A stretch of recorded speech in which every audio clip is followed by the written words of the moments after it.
ஏய் அந்த பையன் பாரு டெய்லி நம்ம பின்னாடியே வர்றான். யார் இவனா? ஏய் என்ன டச் பண்ற மேம்? இல்லைங்க, உங்களை ரொம்ப நாளாக ஃபாலோ பண்ணிட்டு இருக்கேன். உங்களை எனக்கு ரொம்ப பிடிச்சிருக்குங்க. ஏய் என்ன உன்னையவா என்னையவான்னு தெரியல. வாய்ப்பு இல்ல. ரொம்ப பொறுக்கி மாதிரி பிஹேவ் பண்றாங்க. என்னன்னு கேளுங்க. என் ஃப்ரெண்ட் கேக்குறேன். தள்ளு நான் கேக்குறேன். இங்க பாருங்க அழகா இருக்கு. இல்லங்க என்னங்க எங்க நான் உங்ககிட்ட பேசிட்டு இருக்கேன். என்னங்க இவங்க? என்னோட எல்லா டீலிங்கும் ஃப்ரெண்ட் தான் பாத்துப்பாங்க. இவங்க தான் பாத்துப்பாங்களா? இல்ல மூஞ்சிக்கிட்ட வந்து இல்லங்க இப்படி வாங்க. உங்க ஃப்ரெண்டை கொஞ்சம் நோட் சொல்லுங்க. ஆக்சுவலி ஏங்க நில்லுங்க, இங்க வாங்க, கிட்ட வாங்க. உங்களுக்கு ரொம்ப பிடிச்சிருக்கு. இந்த பையனுக்கு ஒரு டேஸ்டே இல்லப்பா. ஏய் நான் கிஸ் சவுண்ட்.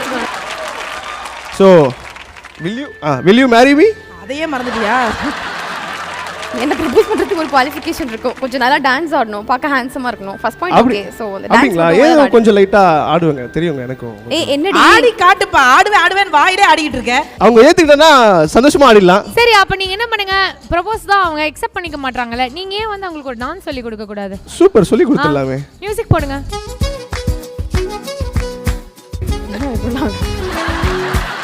யாடா எனக்கு வருமே, அது நல்லா வருமே. தம்பி புத்த சாங் எதனா சொல்றா, வெஸ்டர்ன் போகாதடா, அது வராதுடா. ஏய் என்ன பெரிய டான்சரா இருப்பான் போலடி.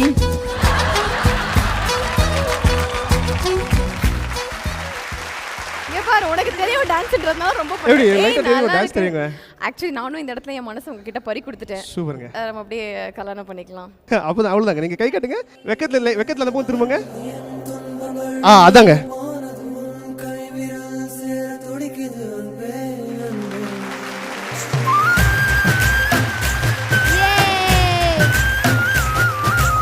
Thank you.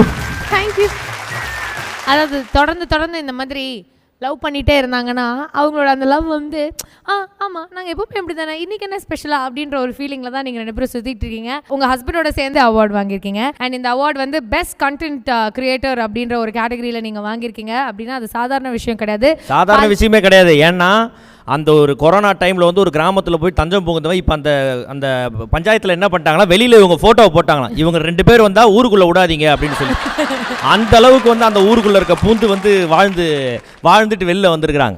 வெரி குட் வாழ்ந்து வந்திருக்கீங்க அண்ட் எங்களை என்டர்டெயின் பண்ணியிருக்கீங்க, எங்களை ஹாப்பியாக வச்சுருக்கீங்க அண்ட் எங்களை ரொம்ப இன்ஸ்பயர் பண்ணியிருக்கீங்க. ஆஸ் கப்பிள்ஸ் ஹாப்பியாக இருங்க, சந்தோஷமாக இருங்க. ஹுசைன், இப்போது 2 சீசன் அந்த குக்குத் கோமாளி ஒரு நிகழ்ச்சிக்கு போயிட்டுருக்காங்க இல்லையா, ஏதாவது ஒரு இம்ப்ரூவ்மெண்ட் மணிமேகலை கிட்ட அண்ணே இப்போலாம் கரெக்டாக இது பண்ணுறானா, அது மாதிரி ஏதாவது ஒரு சின்ன சிம்டம்ஸ் அது மாதிரி ஏதாவது தெரியுதா? சின்ன சிம்டம்ஸ் வந்து தெரிஞ்சிருக்குண்ணே, சொல்லிடுவா. கொஞ்சம் பைத்தியமாயிட்டா. என்ன பைத்தியமாயிட்டா? இப்போ வந்து சின்ன சிம்டம்ஸ் ஒன்று தெரியுது. கரெக்டாக போய் டீ தூளை எடுக்கிறா, பாலை ஊற்ற வேண்டிய இடத்துல பாலை ஊற்றுறா. இது மட்டும் தெரிஞ்சிருக்கு. இந்த 2 வருஷத்தில் இது ஒரு பெரிய மாற்றங்கள்.